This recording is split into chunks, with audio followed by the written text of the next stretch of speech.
Hi, I'm Patrick Stroth, President of Rubicon M&A Insurance Services. In the next few minutes, I'll show you how rep and warranty insurance is literally transforming the way M&A deals are negotiated. Now, since I'm more of a visual guy, I like to use a side-by-side breakdown of the deal terms with and without rep and warranty insurance. Let's start with a traditional deal, and we'll use round numbers to make this simple. We've got a $200 million transaction value. At a $20 million indemnity cap, that's a $40 million maximum indemnity the seller would owe the buyer. We'll assume the buyer wants 10% of the transaction proceeds held in escrow, which leaves the seller with $180 million at closing.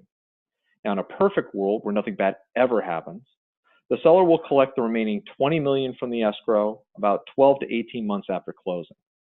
Worst case scenario for the seller, they lose the $20 million in escrow and may face up to another $20 million clawback from the buyer. Now let's take a look at the same deal, and we'll replace this $40 million indemnity cap with a $40 million rep and warranty policy. Rep and warranty policies carry a deductible of 1 to 2% of the transaction value. So in this case, we'll use a deductible of $2 million. Now, since rep and warranty policies attach right above their deductible, there's no need for the escrow to carry $1 more than that $2 million deductible amount.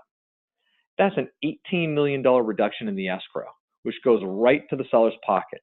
So they collect $198 million at closing rather than the $180 million under the uninsured deal.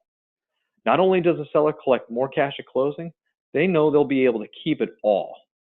That's because the rep and warranty policy insures the deal up to the indemnity cap. So the seller's maximum loss exposure goes from $40 million all the way down to $2 million. Imagine more cash and less risk. Now, it's not too good to be true, but it is too good to be free. In this case, a $40 million rep and warranty policy would cost about $1.3 million in premium, taxes, and fees. All in, that's less than 1% of the transaction value. Let's look at this from both sides of the table.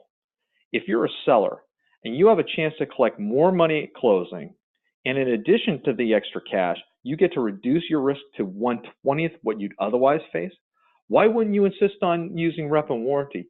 Even if you had to pay the entire premium yourself, you're still coming out ahead.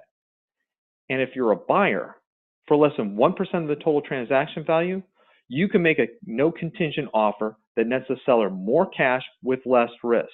That can preempt an auction in virtually every case. That's also a lot of goodwill you'll generate from your deal partner. Now, in most cases, the seller is going to be so happy with this deal, they'll be willing to pay all or a large portion of the costs. Therefore, rep and warranty expenses are a non-issue for buyers. So whether you have a deal in the works or an idea on the drawing board, and you want to see how rep and warranty can make it better, just send a message to my LinkedIn account. Give me your transaction value, indemnity cap, and escrow amount. We'll get back to you the next business day with the side-by-side results.